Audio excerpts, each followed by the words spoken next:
buenas tardes a todos los asistentes y participantes a través de la tecnología. Buenos días, por supuesto, a todos aquellos que nos vean desde América. Y encantado de estar aquí con todos ustedes.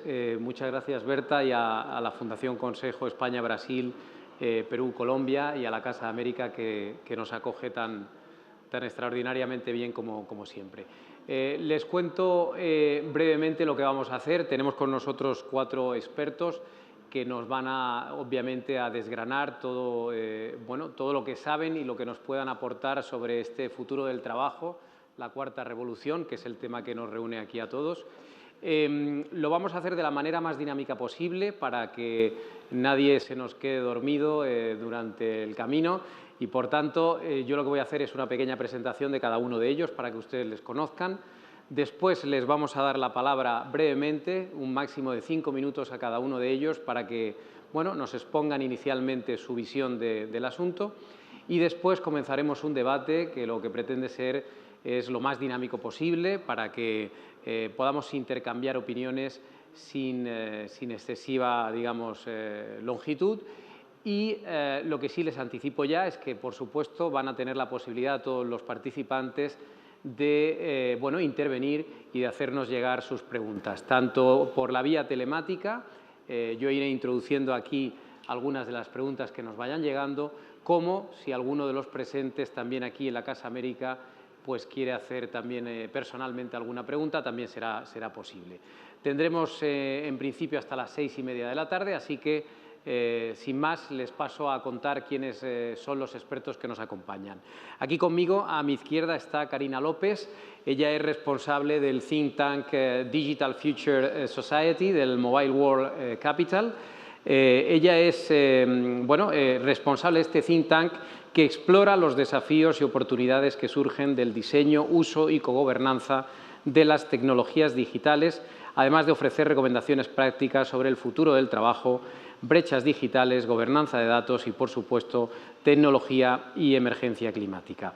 Tiene un doctorado en estudios culturales del Goldsmiths College y tiene experiencia internacional de más de 10 años. Además, López ha trabajado con gobiernos locales, organismos internacionales y emprendedores sociales en la aceleración y crecimiento de soluciones tecnológicas para el bien común. ¿Qué tal, Karina? Buenas tardes. Buenas tardes, es un placer. Y por vía telemática tenemos también a Cristina Fernández.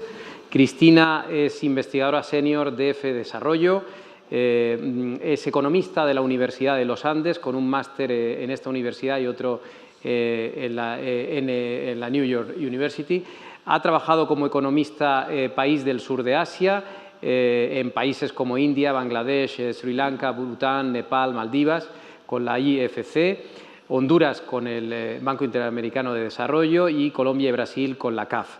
En estos trabajos, además de supervisar la situación macroeconómica y de riesgo y de participar activamente en la elaboración de las estrategias país, también realizó trabajos de investigación en los temas de política monetaria y cambiaria, comercio y servicios financieros. Previamente trabajó en el Banco de la República como asesora del gerente general y como investigadora y en FEDesarrollo como asistente de investigación. ¿Qué tal, Cristina? Buenos días para ti.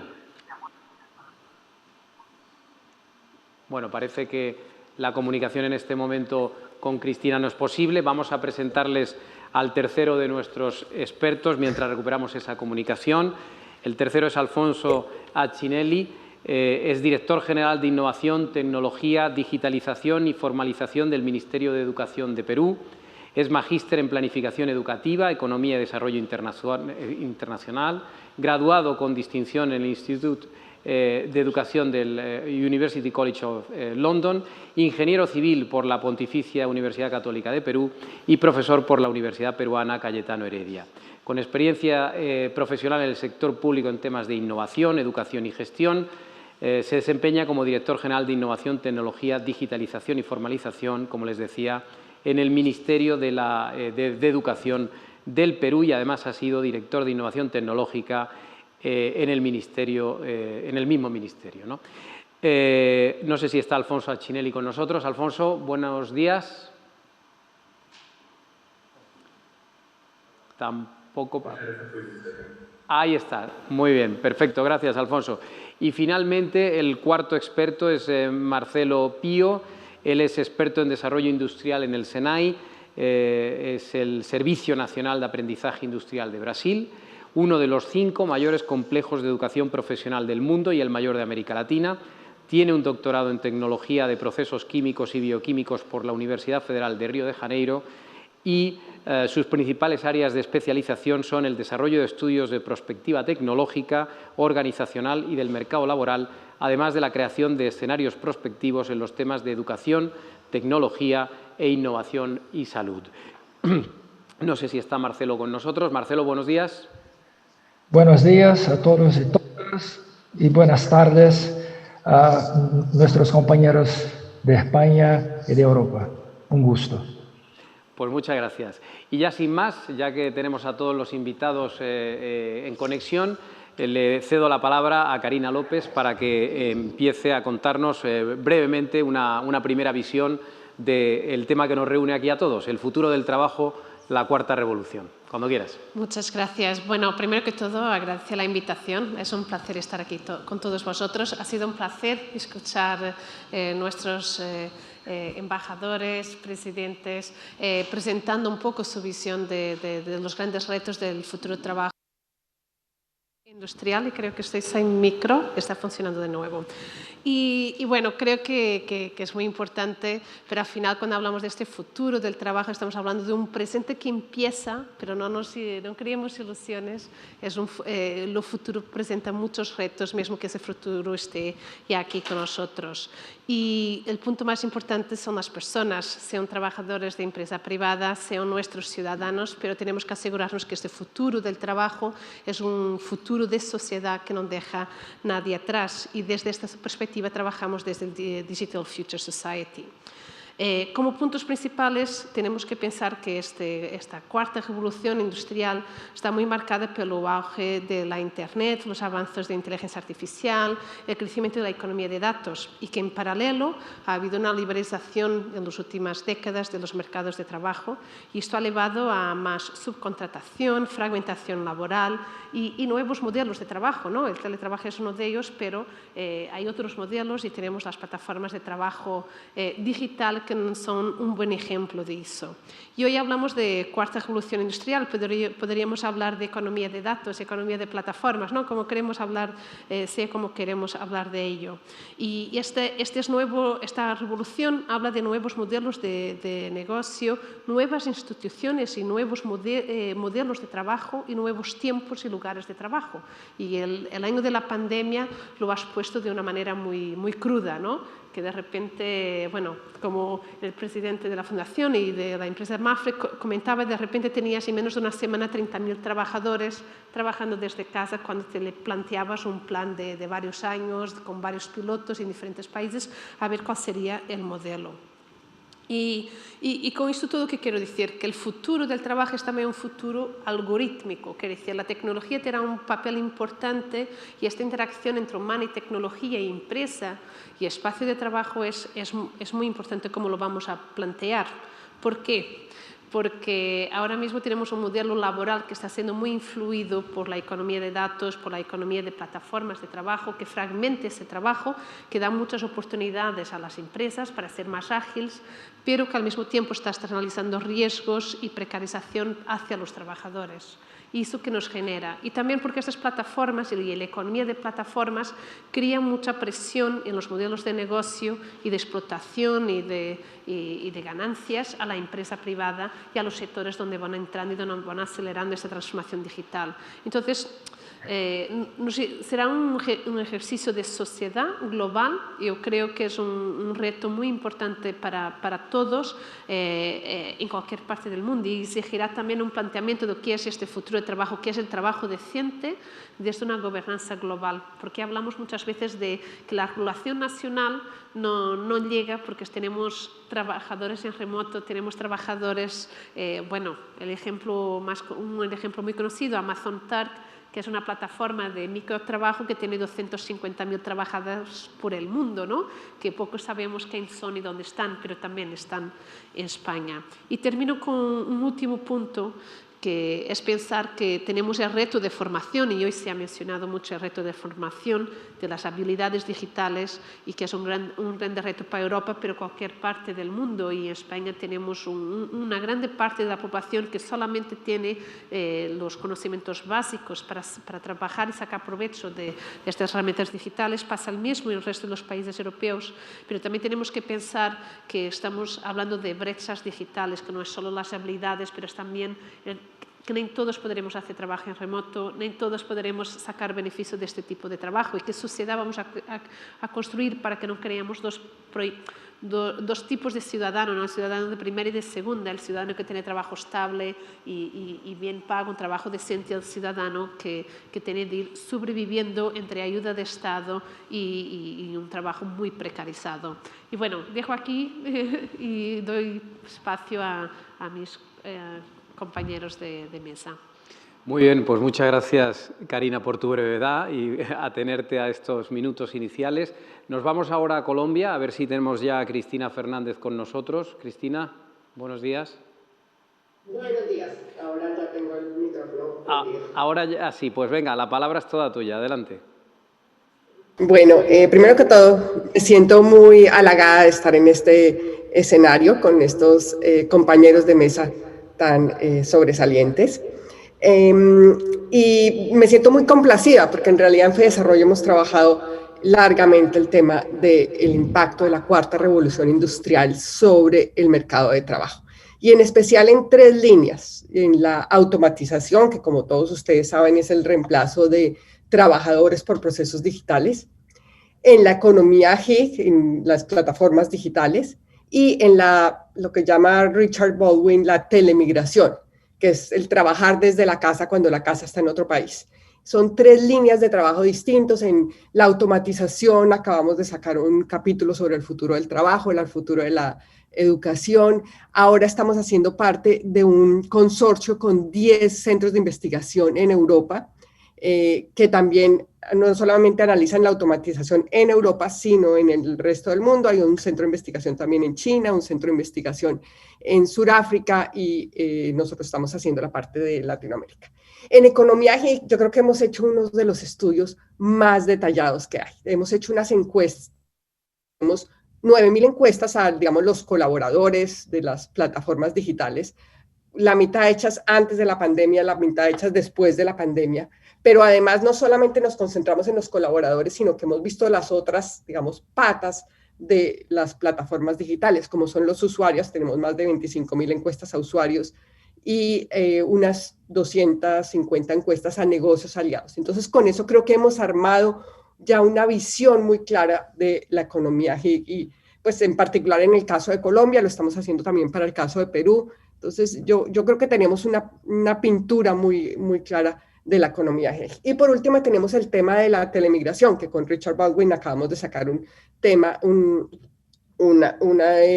artículo sobre este tema, y sobre todo sobre la posibilidad de exportar servicios desde el país, o sea, servicios digitales, que uno pueda hacer servicios de datos, servicios de gráficas de ilustración desde el país para vender en el exterior. Y esto se abre como una oportunidad importante que trae estos cambios que ha traído la revolución industrial. ¿Qué tienen en común estos temas? Primero, la dimensión. En la automatización estamos hablando que entre un 35 y un 60% de las actividades del país puede ser automatizada. En telemigración hemos encontrado que más o menos una quinta parte de los trabajadores realizan actividades que puedan, digamos, hacerse por lo que llamamos como telemigración. Y en la economía gig todavía es pequeña, pero para ser una economía o un negocio tan nuevo, ya ocupa cerca del 1% de los ocupados del país, entre el 1 y el 2% de los ocupados del país. Entonces, y también pues tenemos unas plataformas, digamos, que han sido muy exitosas en este sentido, como yo me imagino que habrán oído hablar de Rappi, es un, digamos, ejemplo en ese sentido. ¿Qué ha pasado? Bueno, con el COVID se han incrementado estos fenómenos. Y como estaba diciendo Trinidad Jiménez, lo que pasó en 10 años ahora ocurrió en 1 año. Ustedes saben, la automatización ocurrió más rápido porque ya se llevaron los costos muertos de haber despedido personas. En la telemigración se abrieron nuevas posibilidades.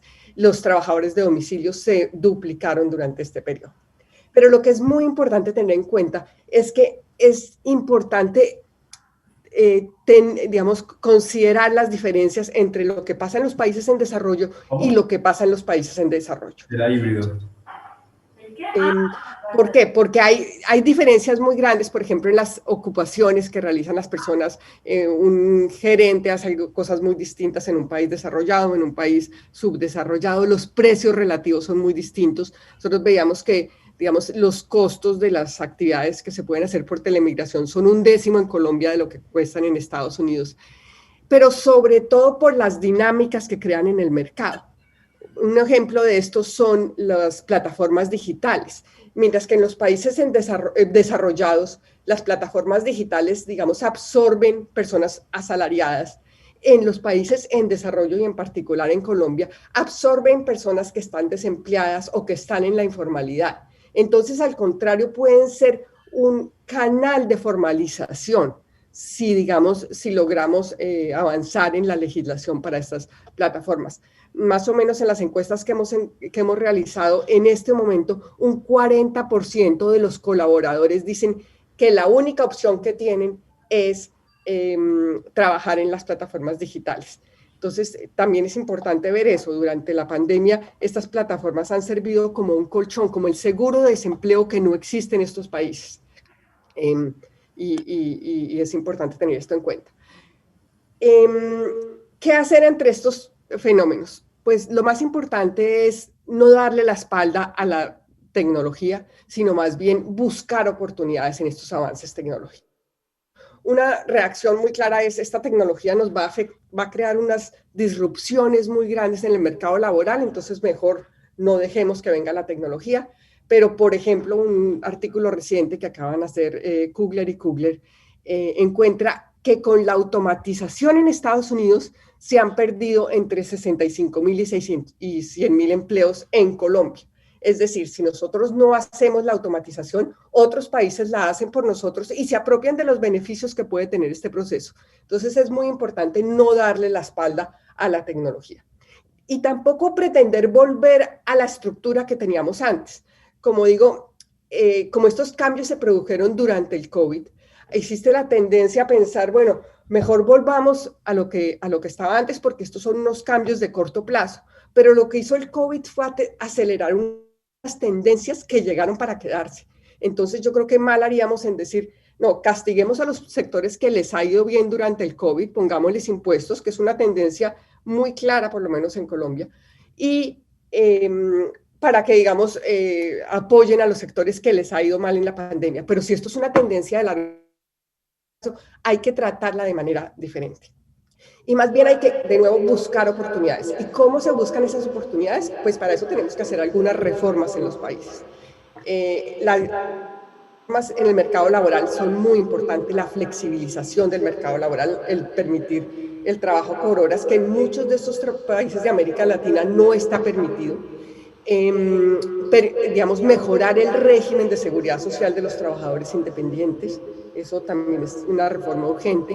Trabajar en la digitalización. Por ejemplo, en Colombia solamente el 32% de los trabajadores tiene acceso a computador, solo el 45% tiene acceso a Internet. Entonces es muy importante acelerar esos procesos para poder aprovechar las oportunidades que nos trae. También en el sector educativo, trabajar, como decía el embajador Luis Guillermo Plata, trabajar en el desarrollo de habilidades y en carreras un poco más cortas y flexibles. En los países, digamos, en América Latina, uno tiende a escoger la carrera a los 17 años y ya tienes que estudiarla durante 5 años, y eso no genera flexibilidad, eso no te permite oír las señales del mercado. Y es muy importante alinear estas dos cosas, que los estudiantes sepan para qué van a ser contratados, qué habilidades necesitan, y eso cambiaría mucho, digamos, las opciones que escogen cuando están decidiendo qué estudiar, qué materias escoger. Y por último, también hay que crear bienes públicos para aprovechar estas oportunidades. Nosotros incluso en el trabajo con Richard Baldwin decimos que existen razones por las cuales sería, por ejemplo, bueno que exista una plataforma de generación de empleo manejada por el gobierno, donde los intereses estén más alineados con el interés público y, digamos, menos alineados con intereses, digamos, de generar ingresos. Entonces, yo creo que hay, Marcho, para resumir, no hay que darle la espalda a estos avances tecnológicos, hay que buscar oportunidades en estos avances tecnológicos y para eso tenemos que hacer algunas reformas a varios, digamos, en varios lugares, en la digitalización, en el mercado laboral y en el sistema educativo. Muy bien. Pues muchas gracias, Cristina. Volamos ahora a Perú. Allí está Alfonso Accinelli. Es tu turno. Adelante, por favor. Muchas gracias otra vez por la invitación. Y quería comenzar un poco en la línea que comentaba Cristina, ¿no? Actualmente en los países de ingresos medios como nosotros, no todos están en la cuarta revolución industrial.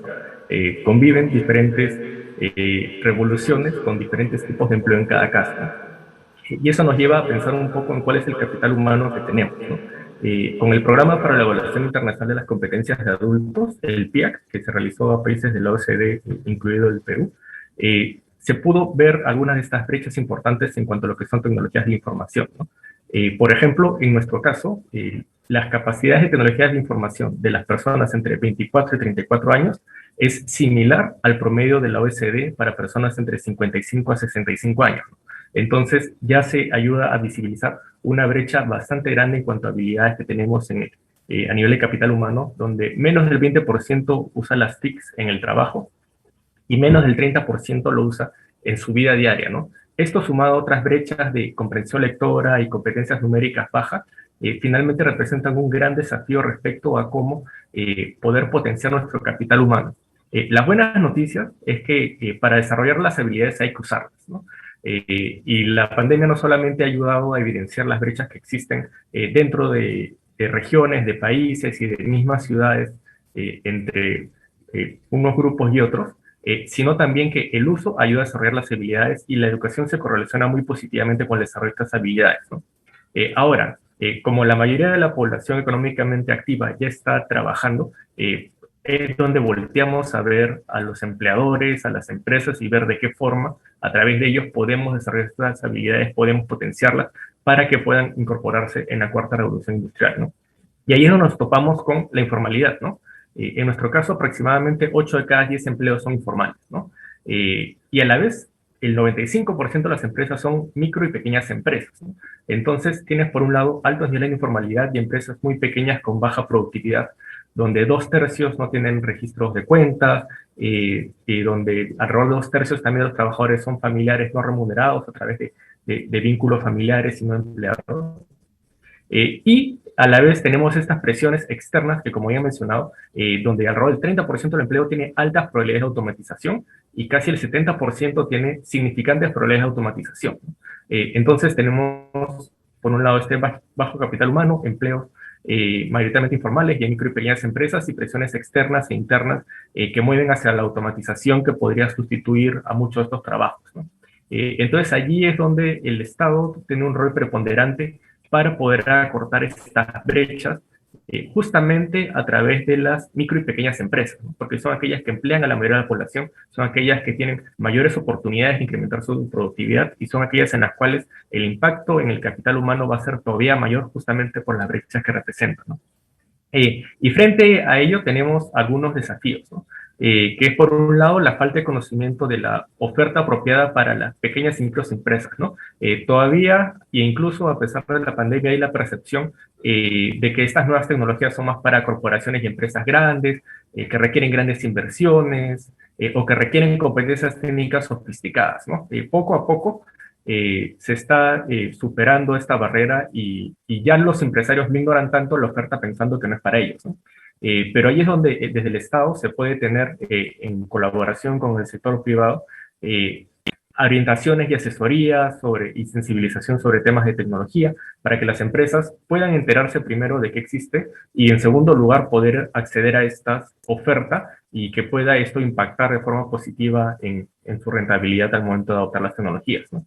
Eso me lleva al segundo punto, que es justamente la falta de financiamiento para la adquisición de nuevas tecnologías, ¿no? Cuando tienes un alto nivel de informalidad en la economía, deja fuera de alcance a millones de emprendedores y empresarios a créditos que le permitan invertir para aumentar su productividad, digitalizarse y poder progresar, ¿no? Y justamente ahí es donde entran programas y combos de formalización con actividades de orientación, asesoría y financiamiento, ¿no? Justamente a través de bonos, garantías tecnológicas o créditos que permiten poder invertir en desarrollar su capital humano y la tecnología. Y eso nos lleva a cómo podemos incrementar el capital humano si incluso las mismas empresas piensan que su personal puede rechazar el cambio o sentir desconfianza, o cree que no tiene las competencias necesarias, o prefiere importar tecnologías empaquetadas sin ninguna capacitación a sus trabajadores para que puedan absorber esta tecnología. Y ahí es también donde se tiene que poder hacer estas orientaciones, acompañamiento a los tomadores de decisiones dentro de las empresas acerca de los retornos positivos y el impacto no solamente privado en las empresas, sino también en la sociedad de poder impulsarlo. Y por último, poder reforzar esta articulación y alianzas entre empresas, academias y el gobierno, ¿no?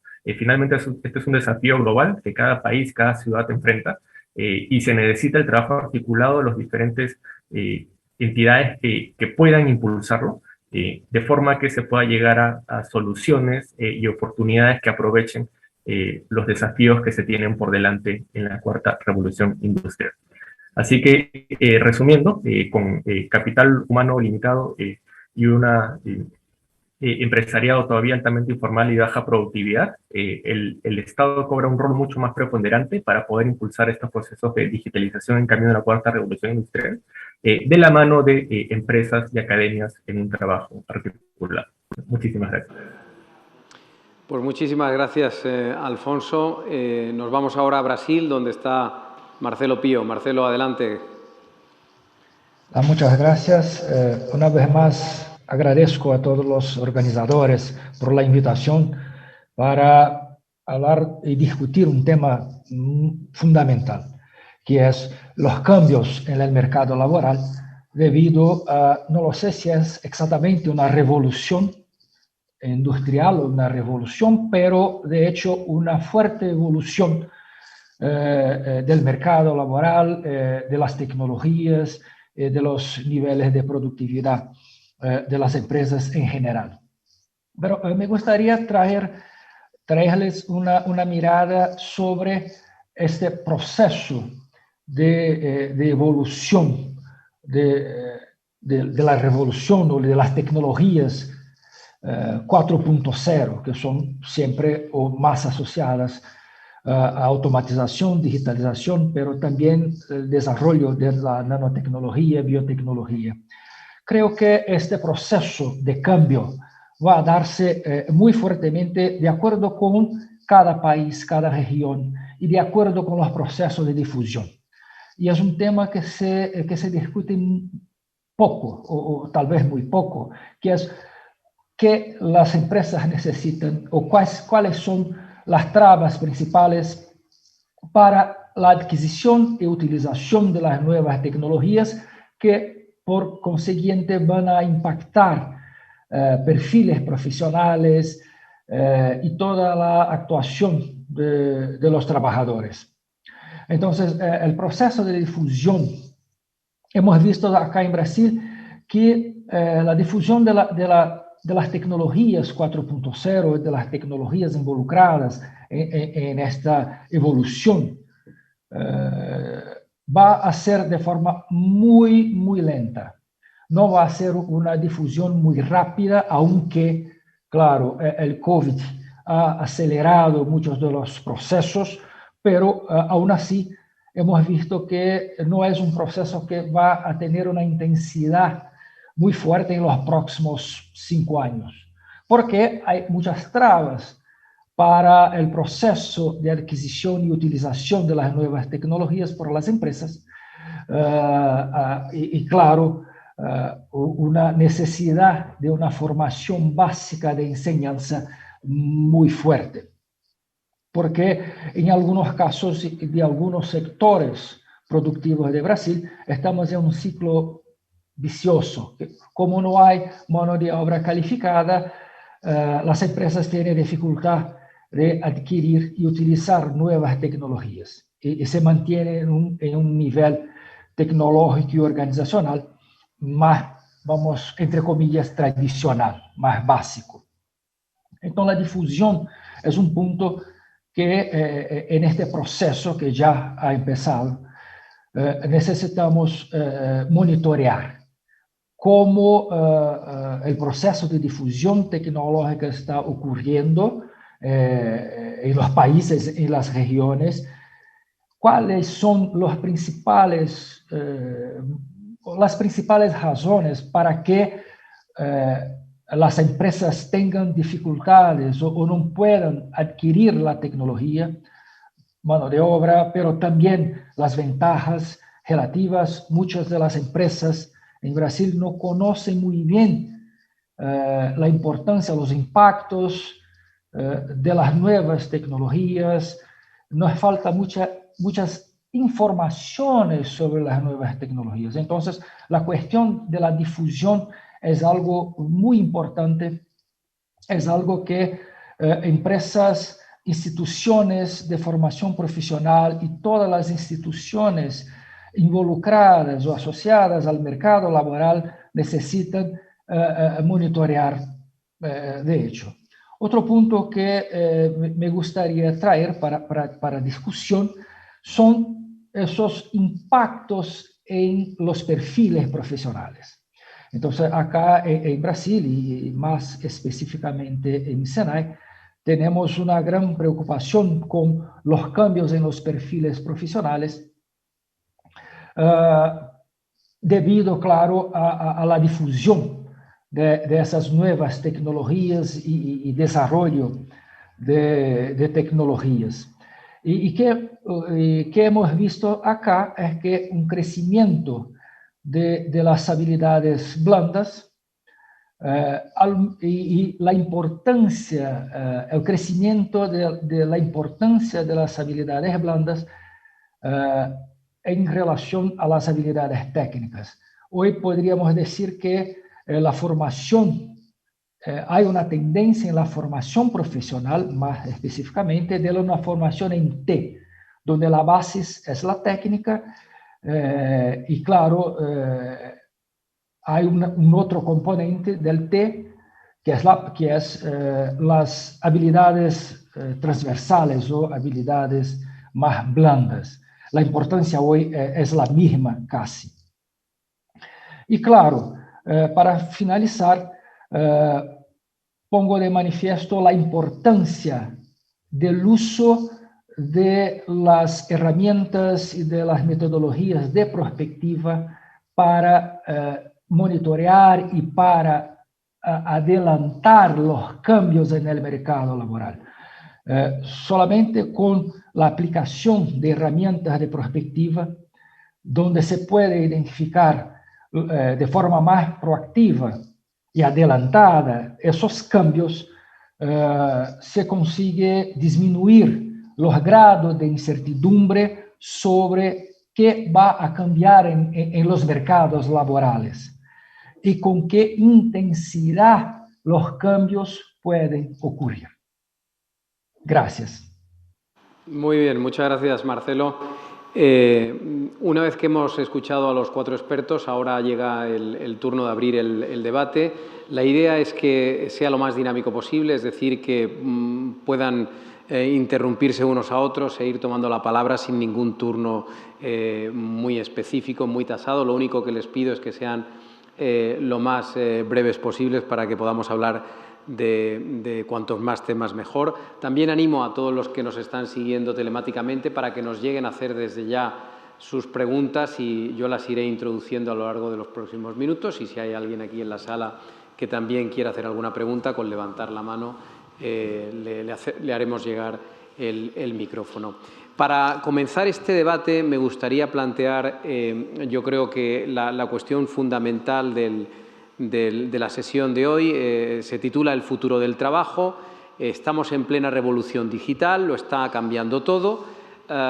Esta revolución basada obviamente en la digitalización Estamos viendo la importancia del teletrabajo, como está quedando demostrado aquí con nuestros expertos, pero me gustaría ir un paso más allá. Me gustaría preguntaros cómo van a ser esos nuevos empleos que van a crearse en el futuro. Porque obviamente todos damos por hecho que van a desaparecer miles de puestos de trabajo, pero ¿qué tipo de empleos vamos a tener nuevos? ¿Cómo van a ser esas competencias que se van a requerir, como decía ahora Marcelo, esas habilidades nuevas? ¿Qué tipos de perfiles se van a necesitar? O dicho de otra manera, ¿cómo deberían las instituciones públicas, los gobiernos, las universidades, las instituciones educativas enfocar la educación? ¿Cómo deberían adaptarse a esta revolución digital para conseguir que los nuevos empleados que salgan de esos centros educativos puedan introducirse fácilmente en el nuevo mercado laboral? No sé quién quiere empezar a desarrollar esta idea de inicio. Karina. Bueno, puedo empezar y pues pasamos palabra. Yo creo que bueno, hay mucha incertidumbre, sabemos que habrá nuevos puestos de trabajo, sabrá que otros desaparecerán, sabemos que habrá muchos puestos de trabajo que son una interacción entre máquina y humano, pero también no podemos pensar que los trabajos manuales todos desaparecerán. No hablo solo de los trabajos de proximidad, pero cuando vemos que hacen plataformas como Amazon Turk, que al final son micro tareas de segundos, sabemos que queda mucho para que de verdad esa automatización exista y que, por ejemplo, detrás de inteligencia artificial hay mucho trabajo humano que es hecho manual, ¿no? Que de enseñar a la máquina cómo funcionar. Entonces, esa es una realidad que veremos qué tipo de profesiones van surgiendo y algunas van a ser difíciles de imaginar, ¿no? Ya nos ha pasado en los últimos 10 años, hace 10 años no hablábamos de community managers, ¿no? Y toda la parte de redes sociales y comunicación y todo además, pero habrá otras áreas, en la parte toda de esta transición verde, habrá muchas nuevas profesiones que van a surgir y el twinning, la tecnología y la lucha contra el cambio climático sabemos que va a ser una oportunidad económica. A nivel de educativo, lo que se lleva muchos años trabajando es que tenemos que trabajar nuestros estudiantes hacia la incertidumbre, aprender a adaptarse, a trabajar en equipo, todas estas habilidades blandas en paralelo a las habilidades técnicas, ¿no? Pero la parte habilidades que sean únicamente, no diría únicamente humanas, pero que sean características muy propias nuestras, ¿no? La creatividad, la curiosidad, juntar ideas diferentes, trabajar en equipo, la parte humanística va a ser muy, muy importante, porque al final son cosas únicas que por más automatización que tengamos, inteligencia artificial muy sofisticada, y son tecnologías que llevan muchos años a llegar a ese nivel de sofisticación, seguiremos necesitando estas cualidades humanas. Muy bien, no sé si alguno de nuestros expertos en América quiere intervenir al respecto. Sí, por favor. Alfonso. Ah, no, a Marcelo. Creo que, de hecho, es muy difícil intentar identificar con un grado de seguridad cuáles van a ser las ocupaciones, pero es posible ya tener ideas siempre y una vez más aplicando algunas herramientas de prospectiva donde se puede de forma más proactiva identificar algunas ocupaciones o posibles nuevas ocupaciones o nuevos profesionales. Hemos visto que el proceso de especialización está siendo muy demandado acá en Brasil. Claro, siempre hablo de la realidad brasileña, de los estudios que hacemos acá en Brasil, y que son ocupaciones tradicionales, pero que van a especializarse en algunos puntos de la cuarta revolución, de la industria, en nuestro caso 4.0, como por ejemplo los técnicos en logísticas especializados en la logística 4.0, que es el uso de las tecnologías de digitalización y automatización para todos los procesos logísticos, por ejemplo, pero hay algunas nuevos profesionales, los analistas de la Internet industrial de las cosas, los expertos en tecnologías de información y automatización, por ejemplo, y no son más ocupaciones separadas, son ahora una formación única. Entonces es posible identificar algunas líneas. Claro que las ocupaciones pueden no tener estos nombres, pero se puede tener una idea de las actividades de este nuevo profesional, por ejemplo. Y sobre cómo se debe, siempre buscando actualizar perfiles profesionales, diseños o planes curriculares y siempre intentando adecuar los cursos que son ofrecidos a la sociedad en general. Y que hemos visto son, por ejemplo, habilidades blandas como pensamiento crítico, por ejemplo, gestión de recursos de personal, juicio y toma de decisión, los aprendizajes activos y estratégicos, que son o que consideramos acá habilidades y capacidades que no son técnicas, son habilidades blandas y habilidades y capacidades blandas y transversales a muchas de las ocupaciones que hemos estudiado su cambio. Muy bien, gracias Marcelo. No sé si Alfonso quería también intervenir. Sí, pero primero Cristina, que está levantando la mano. Adelante. Hola, sí, o sea, como dije anteriormente, aprovechar las oportunidades que ofrece la cuarta revolución industrial implica mayor internacionalización. ¿Y qué significa eso? Que un mayor manejo del bilingüismo, de otros idiomas, pero no solamente el idioma, sino de conocer las diferentes culturas, porque muchas de las oportunidades que vamos a poder hacer es, digamos, poder hacer nuestros trabajos para otros países, y para eso necesitamos conocer la cultura de otros países. Por ejemplo, en América Latina tenemos a ser más laxos con las fechas límites de entrega, pues, digamos, conocer que eso no existe, digamos, esa laxitud en otros países, conocer, no sé, las maneras, cosas como un poco más, como decía nuestro colega de Brasil, un poco más blandas, un poco más de filigrana, poderse adaptar a las necesidades de otros países, poder entender las necesidades, digamos, que existen en los consumidores de otros países. Cada vez más, por ejemplo, en las plataformas digitales de trabajo, uno ve que se arman equipos de trabajos de todas partes del mundo. Entonces, el trabajar en equipo, uno al principio piensa, bueno, cada uno trabaja desde su computador, ya no es necesario el trabajo en equipo. No, cada vez más estos equipos se forman con, digamos, expertos de diferentes países. Entonces, es muy importante fortalecer esas capacidades. Y todo esto requiere una mayor flexibilidad del mercado, del sistema educativo.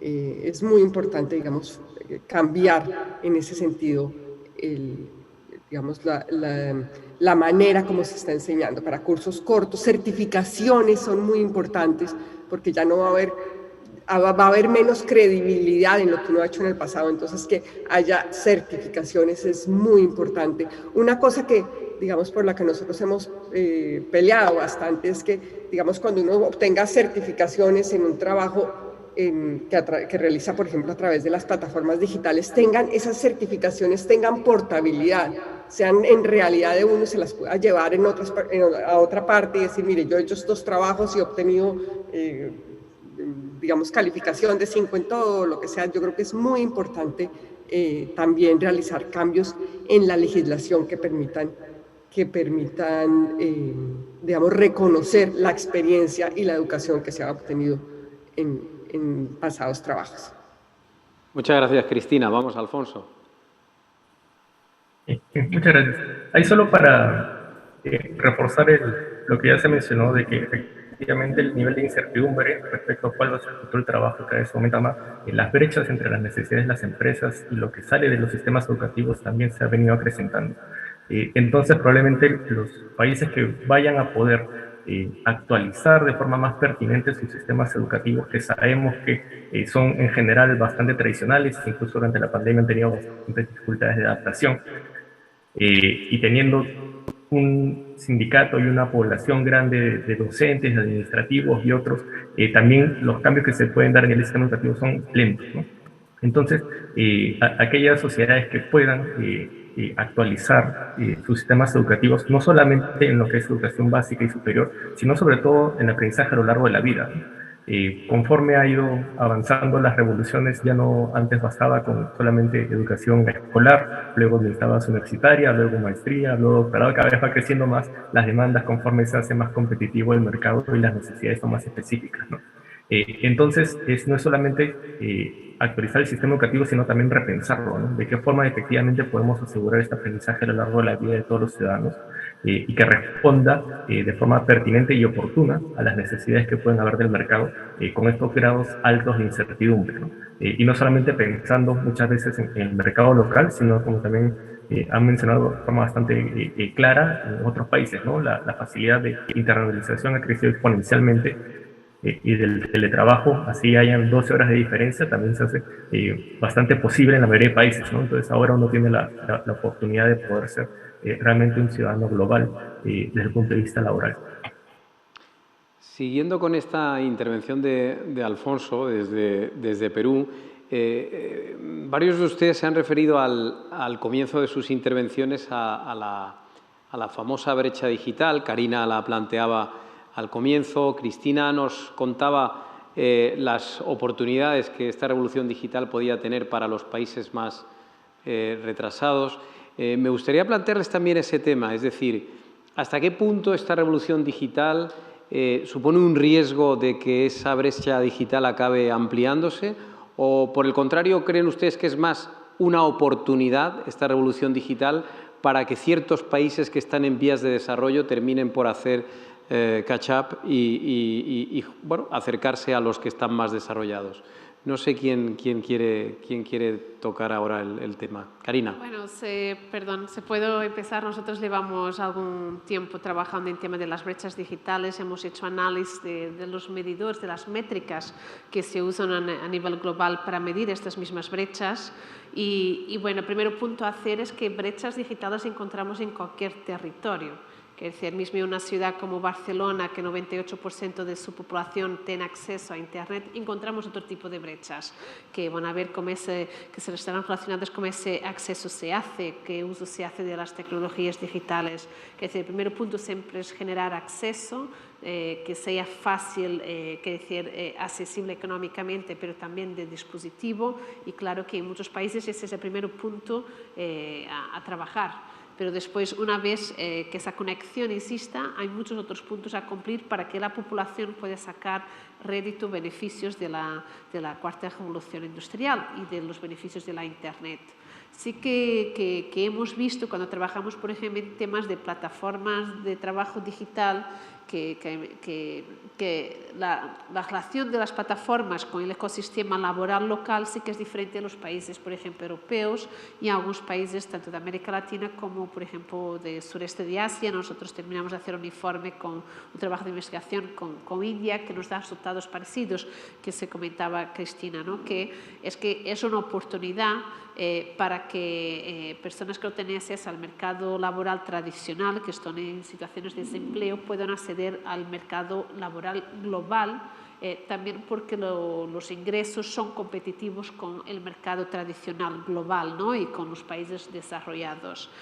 Aquí encontramos un otro tema en Europa, es el tema de la precarización, porque sí que si comparamos con el asalariado hay una mayor precarización.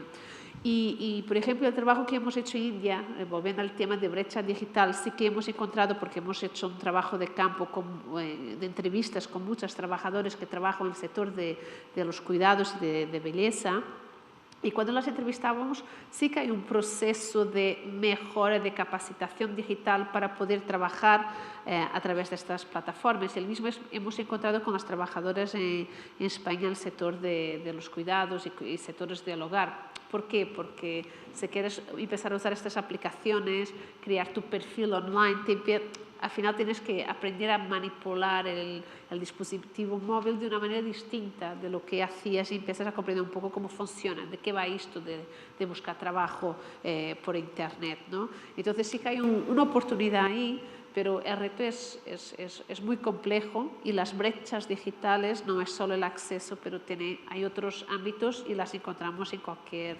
territorio geográfico. No sé si algún experto de América quiere intervenir.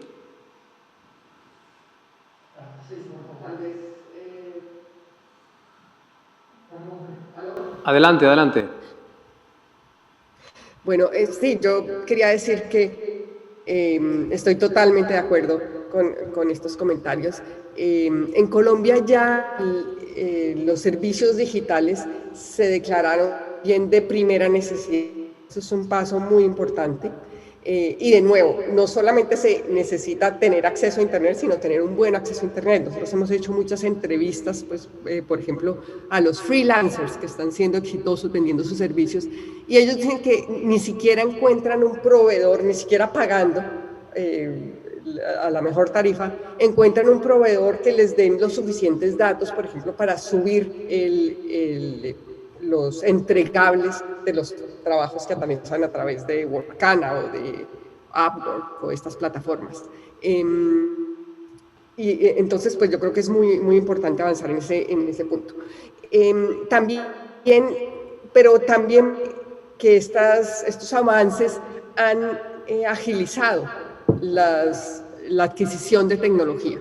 La bancarización, por ejemplo, en las encuestas que hicimos en las plataformas digitales, vemos que la mayoría adquirieron un celular para entrar en el mercado. Entonces, pues, digamos, lo uno va alimentando lo otro y hemos tenido avances importantes y hay que aprovecharlos. Y también estoy totalmente de acuerdo que no solamente es tener la tecnología, sino tener las habilidades para utilizar esas utilidades. Y de nuevo en las entrevistas que hacíamos encontrábamos que la mayoría de quejas se refieren a que las personas no leen, digamos, cómo se utilizan las plataformas digitales, cuáles son los deberes o las obligaciones que tienen, a qué están comprometidos cuando aceptan un trabajo por Upwork, por Workana, y que tampoco saben, digamos, tener un buen perfil, no saben cómo venderse, y en eso también hay que trabajar. De nuevo, en nuestra idea de que hay la posibilidad de tener una plataforma de empleo del gobierno para este tipo de actividades. Una parte muy importante sería enseñar a las personas a venderse, a tener un currículum adecuado que se pueda entender en las diferentes partes del mundo. Muy bien, muchas gracias, Cristina. No sé si Alfonso o Marcelo quieren intervenir.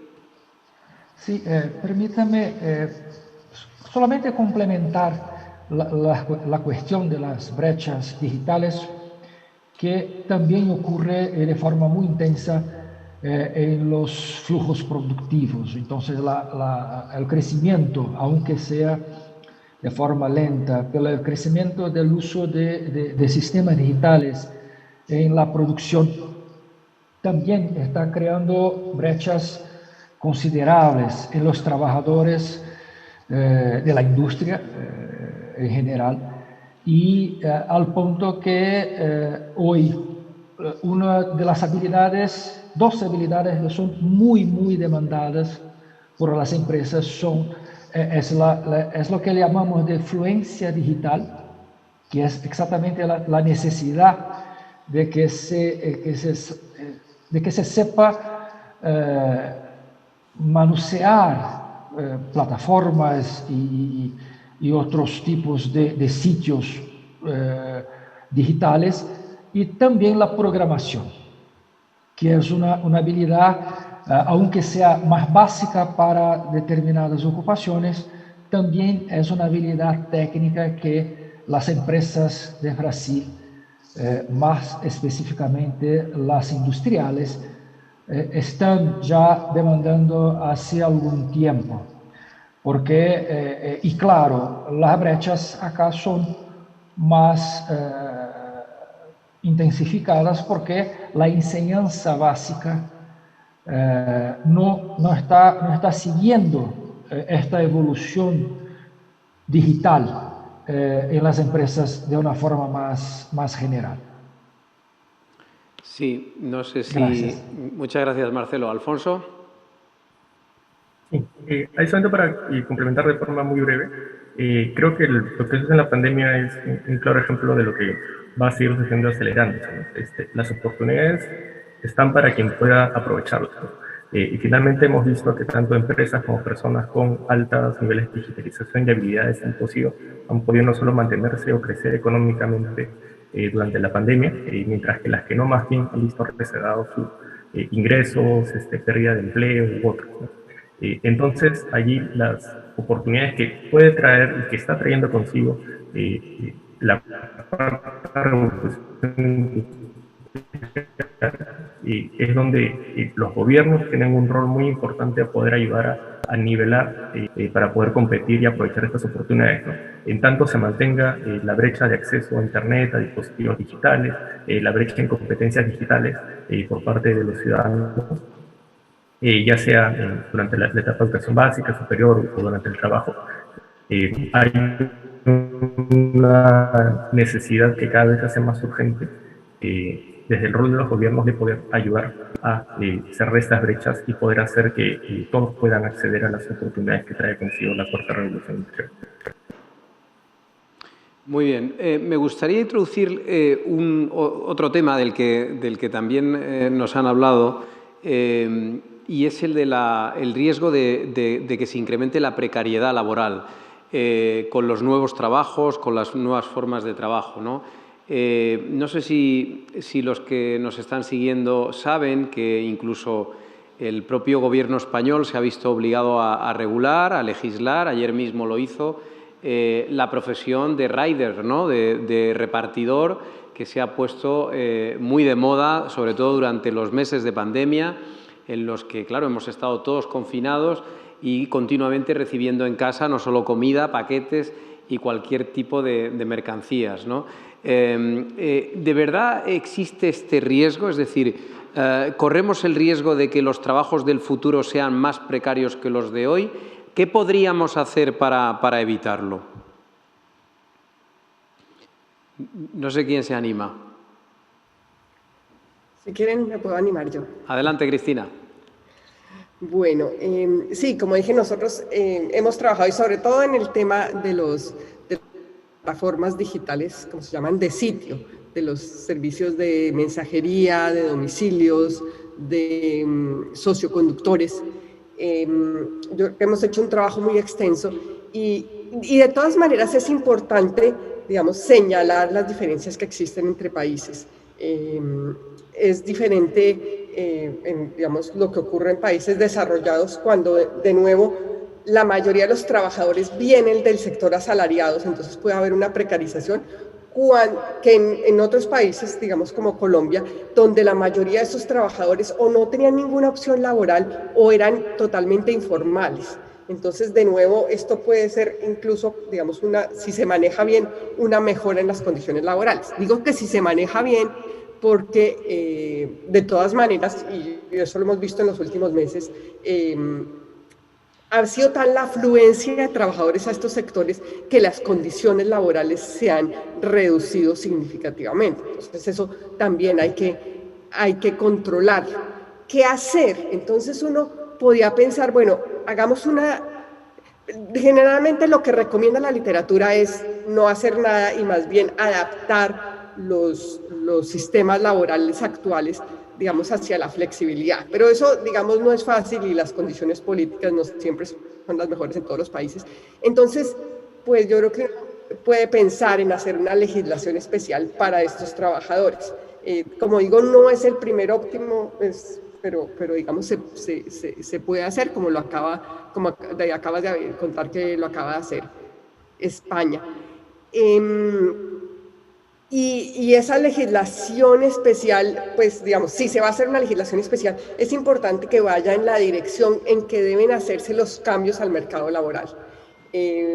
Por ejemplo, de nuevo digo, cambiar la legislación para los trabajadores independientes en muchos países creo que es relevante. En Colombia, por ejemplo, existen unas restricciones que tú, si trabajas menos, si ganas menos de un salario mínimo mensual al mes, no tienes posibilidad de ser formal, no tienes una posibilidad lógica, digamos, de contribuir a la seguridad social. Entonces es necesario hacer esos cambios y si no se pueden hacer para todo el mercado laboral, pues entonces empezar por hacerlos para estas plataformas digitales. Muy bien, muchas gracias, Cristina. Karina.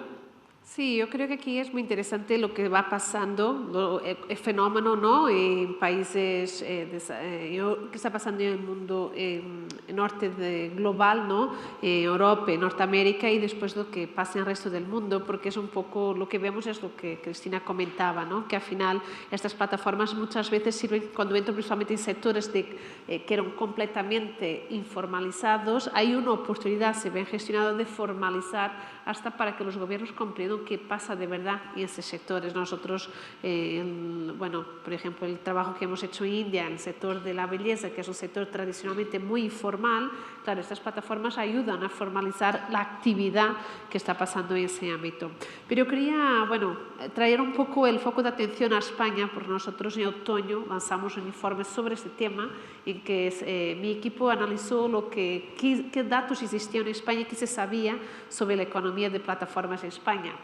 Y sí que salió la ley de riders, pero lo que es más importante y que no se ha mencionado es que España primero es el primer país europeo, de la Comunidad Europea con más trabajadores de plataformas. Tenemos 2,6% de trabajadores en España, según datos de 2018, que dependen solamente de plataformas por sus ingresos mensuales, pero 18% de los trabajadores en España ya trabajan de manera eventual para plataformas. Lo que también es muy interesante es que la mayoría de estos trabajadores está en Andalucía, que nos dice algo por si pensamos en las tasas de paro que existen en esa comunidad. Lo que también es muy interesante es que los riders, la verdad, es una minoría de los trabajadores de plataforma en España. Y cuando hablamos de trabajadores de plataformas, y aquí ya se ha mencionado, por ejemplo, Orkana, hablamos de diseñadores, traductores, abogados, contabilistas, gestores de proyectos, consultores, es decir, hay una serie de actividades profesionales que se desarrollan en estas plataformas que no van a ser contempladas por esta ley, ¿no? Y sí que una de las soluciones es hacia la flexibilización del mercado laboral, pero yo creo que en algún momento también, porque lo que es el futuro del trabajo, habrá un trabajo más fragmentado, más por proyecto, obligará a los Estados a plantear y a las sociedades qué queremos de este futuro, ¿no? Y qué condiciones que quizás este modelo tradicional de trabajador asalariado con contrato indefinido ya solo pertenece a unos cuantos afortunados, ¿no? Y que tenemos que crear apoyos sociales y de Estado que también el trabajo atípico, el trabajo eventual pueda tener el mismo nivel de apoyos de cobertura de seguridad social, ¿no? Acceso al fondo de desempleo y todo además, que es uno de los grandes retos que tenemos en el mercado laboral en España. No solo tenemos un desempleo estructural muy grande, un desempleo juvenil también muy grande para contexto europeo, pero también tenemos como dos tipos de trabajador, el trabajador de primera calidad, ¿no? Y el segundo, cuando hablamos de qué apoyos, qué redes de apoyo hay debajo, ¿no? A nivel social. Entonces, hay muchos temas. La ley de Rider es un primer paso. Se está moviendo en Europa. Europa regulará este año sobre este tema. Van saliendo diferentes opiniones jurídicas en diferentes países europeos. Yo creo que en los próximos años habrá una armonización europea sobre cuál es la relación laboral entre el trabajador y la plataforma, o qué condiciones tienen que se dar en esa gestión de este trabajador para que de verdad sea considerado un trabajador formalizado con la plataforma y no un autónomo, ¿no? Un freelance. Y quizás habrá un momento en que estas plataformas convivan freelancers y trabajadores independientes, trabajadores asalariados. Pero bueno, es un tema complejo y que seguirá estando en nuestros debates en los próximos años, seguro. Perfecto. No sé si quieren intervenir Alfonso o Marcelo sobre este punto. Sí, por favor. Adelante. Solamente para complementar lo que Cristina y Karina han hablado, es la posibilidad o la necesidad de un proceso casi masivo de recalificación. Porque la precarización del empleo y la precarización del trabajo también está asociada a falta de competencias suficientes o a la falta de competencias necesarias para que los trabajadores puedan involucrarse en los nuevos procesos de la cuarta revolución. Entonces, uno de los caminos es, claro, de acuerdo con lo que se identifica como posibles cambios en el mercado laboral, es un proceso más intenso de recualificación y, claro, que pasa por la mejoría de la enseñanza básica, que llamamos acá en Brasil de enseñanza fundamental. Porque las habilidades más básicas hoy las empresas la necesitan fuertemente y no hay en los trabajadores, los perfiles profesionales, algunas de las habilidades más básicas. Entonces, se puede también disminuir esta precarización, permitiendo que los trabajadores puedan involucrar o participar de este nuevo proceso por medio de la masificación o de un proceso de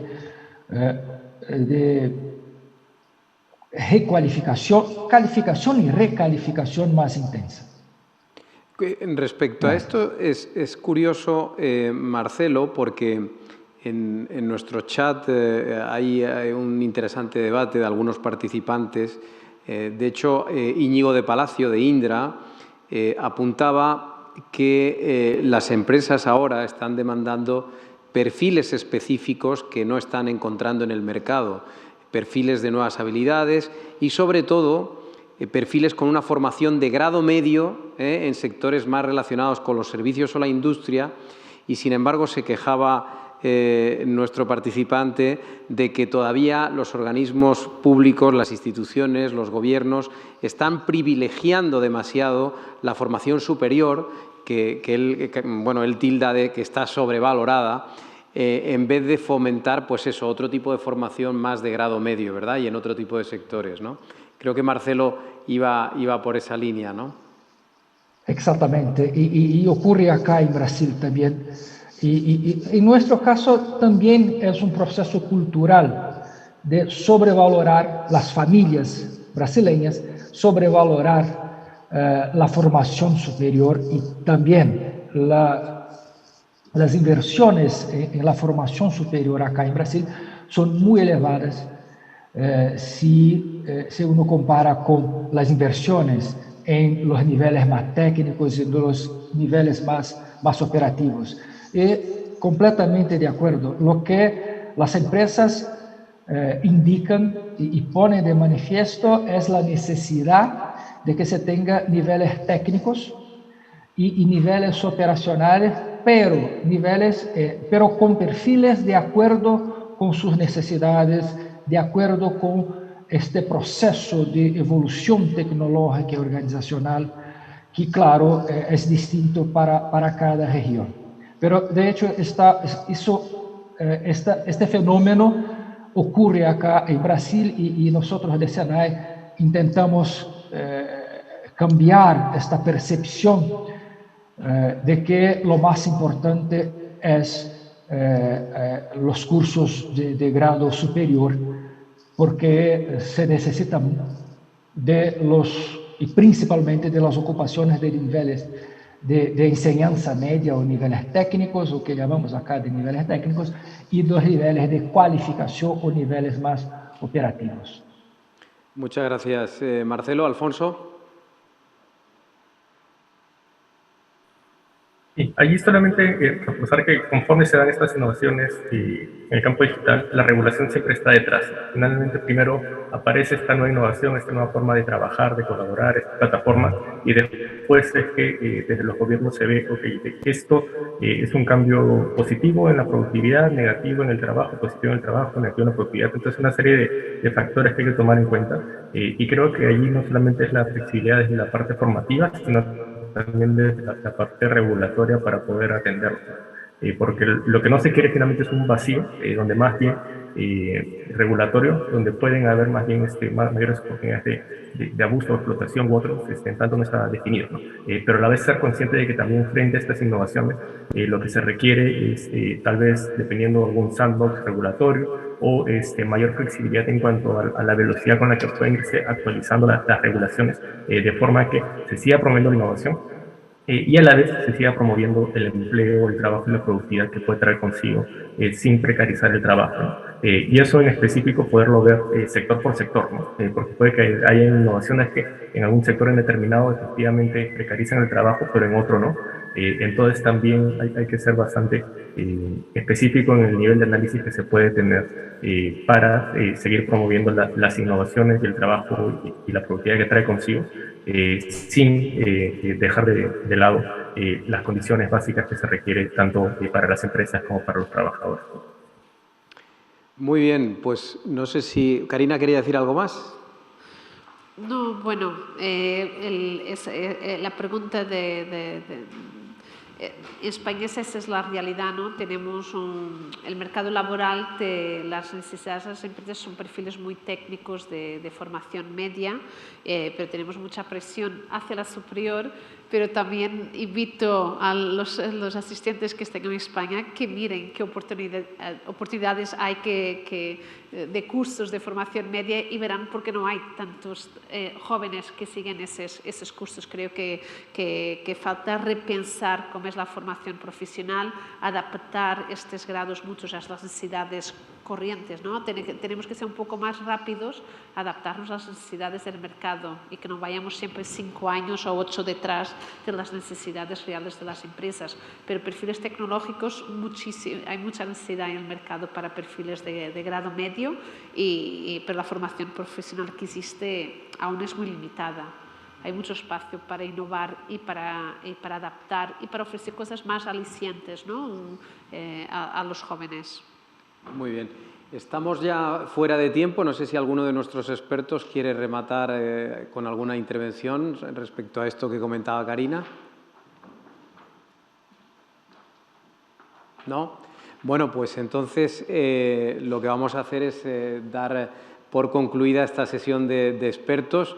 Yo creo que ha sido una hora muy interesante porque hemos aprendido, no solo que, como decían todos los participantes en la sección inaugural, estamos ante una revolución que viene para quedarse, efectivamente, el teletrabajo, otro tipo de flexibilidad laboral, en fin, todo eso lo damos por sentado, pero gracias a nuestros expertos hemos comprobado pues qué tipo de empleos vamos a tener en el futuro, qué tipo de habilidades va a haber que tener, cómo hay dos grandes riesgos el riesgo de la brecha digital, es decir, que esta revolución implique bueno, pues, que se agranden ciertas diferencias si no se accede a una buena tecnología, y el otro riesgo, el de la precariedad, que probablemente habrá que afrontar desde el plano público. Y, por supuesto, luego está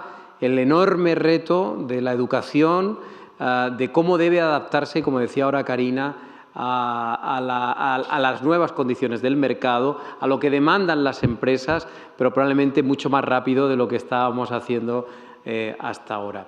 Así que yo termino concluyendo con unas palabras de agradecimiento, por supuesto, a nuestros 4 expertos, a Karina, a Cristina, a Alfonso y a Marcelo, también a todos nuestros asistentes. Sé que están teniendo un debate muy animado en el chat, así que agradezco también a todos ellos su participación y su interés, a todos los que están aquí presentes en Casa América, por supuesto, y a los organizadores de este evento, las fundaciones Consejo de Colombia, Perú y Brasil, y a las embajadas que también han colaborado para que todos estemos hoy aquí. Así que muchas gracias y hasta la próxima.